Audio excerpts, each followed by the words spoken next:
Hi gamers! A bit of a different background here this time for my collection update video. I'm here in my backyard, it's a beautiful day, and I just thought, why not? Why not come here? Hopefully you can hear me well and there isn't too much wind or chirping of the birds or anything, but yeah, I thought this would be nice. So let's jump right in. First up, we got one new Amiibo. Hopefully the autofocus works well here as well. We got Min from ARMS, and this is one of the very few Super Smash Bros. Amiibo that's ever coming out. At least that's what they say. But yeah, there's still Steve and Alex coming from Minecraft, and that should be it. Actually, I'm not even sure when Steve and Alex are coming. They didn't have a release date when I last checked, but maybe it's changed after that. But yeah, and the end of an era that started way back during the Wii U days, and yeah, let's see if they come out with more of these when, I don't know, when the next Smash Brothers comes out for Switch 2 or something like that. Yeah, Min looks like Min, just again lots of different layers, like her pose here, lots going on. But yeah, like her shorts here, shoes, and some little details here. Let's see if I can do a zoom on her jacket, and also like you know, the ARMS logo here, or a different kind of logo they have. I think they have really nice design in ARMS all together, and it's nicely reflected here on this Amiibo. Oh, where's the autofocus? There it is. Then before we jump into the customary Switch games, also got a PlayStation 5 game here. It's rare, I know. I got here Vengeance edition of Sifu. A bit of an indie surprise, and nice to have it in physical form. This includes the let's see here, the Art of Sifu book inside here.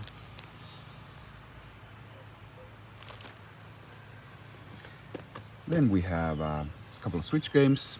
First up, Nintendo Switch Sports.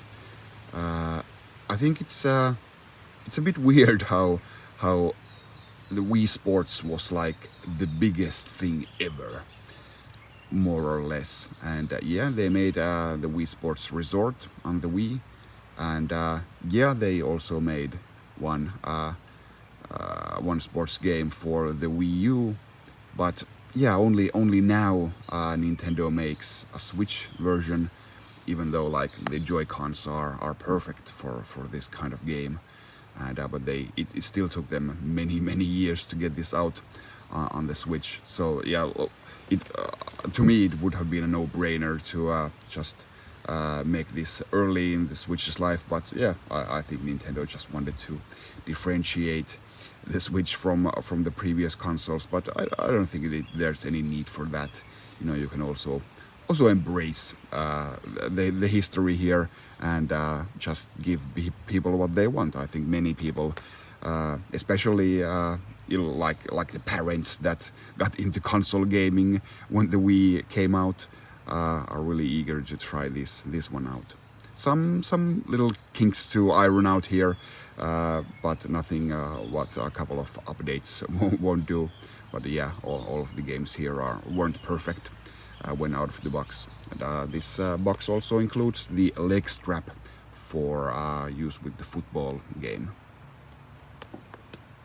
And speaking of football, we have here Mario Strikers Battle League Football. Yeah, I think I always say this when a Mario sports game comes out, but just a good showing here. It's exactly what it needs to be. Again, maybe some small updates are needed, but Nintendo always likes to likes to support their games with free updates for years to come. So I don't think it's entirely fair to bash a game, especially a game like this, of what it is when it first comes out, because you know that it's gonna be getting free updates, several of them. But all in all, again, I just feel the need to say this, but people are always saying, "Oh, it's another Mario game, it's another Mario sports game. Why won't Nintendo do something different?" This is the only Mario football game on the Switch, and there's also only one Mario tennis game, only one Mario golf game on the Switch. There won't be, I don't know, I can almost guarantee there won't be a sequel to these games.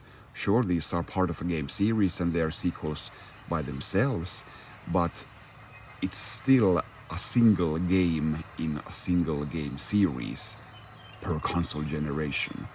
I think Nintendo is showing a lot of restraint, really, with how they do these games. And then again, they do free updates instead of like saving them for the sequel. That's what most publishers would do.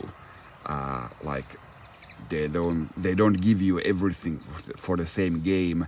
They save something for next year's edition and like pump out the releases that way. And Nintendo just doesn't do that. It's one game per series per console generation for most games. Like, sure, there are some sequels on the Switch, or there's going to be, but like those are years apart, and most of their series get only one installment per console generation. So yeah, that's actually one of the reasons why I like Nintendo. They're very, very sensible in their like sequel strategies. Next we have a bunch of Dreamcast games. I'm always up for picking up Dreamcast games, at least locally here, when I can. And these four DC games were just a guy that I bought something previously just sent me an email. Hey, I got some Dreamcast games, wanna come up and pick them up? And sure, I went there, picked them up, and a done deal. So first up we have Soul Fighter, and then a sealed copy of Floygen Brothers Episode 1, and also a sealed copy of NBA 2K2. And finally, a sealed copy of 18-wheeler American Pro Trucker. I do have this for the GameCube as well, but of course it's really nice to have the Dreamcast original. Well, the Sega Naomi arcade version was the original, of course, but this is an almost perfect port of the arcade game. And yeah, just a very novel idea. Like it's like a racing game, but it's not. You drive this slow truck across the USA and just try to make great time with your deliveries when you're hauling something, I don't even know. And there's some nice arcadey mini games in between, like the regular driving sessions, where you have to like park your truck as precisely as you can. And yeah, just good clean arcade fun here with 18-wheeler. So happy to add these four PAL Dreamcast games to my collection. And yeah, I guess people have asked me like what's my, now that I have my Wii U collection, and like that, what's my next collection which I'm gonna be collecting all the games for. And yeah, trying to get my final Vectrex game and my final 3 Virtual Boy games collected. But yeah, Dreamcast is it's something that I always love to add games to my collection too. Finally, I want to talk a bit about Tunic. Let's do a little focus there. Yeah, I've been that I sadly don't. There isn't a physical edition to show you, but I played Tunic, and just a lovely game. It's very Zelda-like, like the earlier Zeldas, like Zelda 1. Basically, it has lots of influences from that game, but it does have a voice of its own. First of all, it's like isometric, so the view is different, and even though there is combat in the game, it's mostly a puzzle game. This I'm not sure if people know it just by looking at it, but it's one of the best puzzle games of, I don't know, should I even say of all time. If you're into puzzle games like mystery games, you come up to some monolith or a door that you can't open or something like that, and you start wondering, how could I open this? If those games appeal to you, then Tunic is just the right game for you. And the one of the cool things is that you when you advance in the game, you find pieces of the game's manual, like the physical manual. You open up, of course, virtually you open up the game in the game, but it's like a piece of physical paper that you as the player like add some notes to it, and those can open up new ways to think about the puzzles. And when you collect more of the pages for the manual, you get to uncover more mysteries, more puzzles in the game, and there's just a ton of really mind-bending stuff in the game, and really have to think outside of the box, so to say, to solve them. And it's really hard to resist the urge to just check out the solutions online, but for this game more than any, I think you would really benefit of like buy yourself a really nice notepad and take your favorite pen and just snuggle in with the game and try to figure out everything by yourself. Now I of course I admit I did take a look at something from online when I'm really stumped. But yeah, it's a really special kind of game. It's actually really hard as well in terms of the combat. There are some tough bosses that you really have to take your time and read their moves. There's also if you're not at all into that kind of difficulty, there's actually just a way for you to in the menus to turn off enemy damage altogether. Like, you can't die in the game.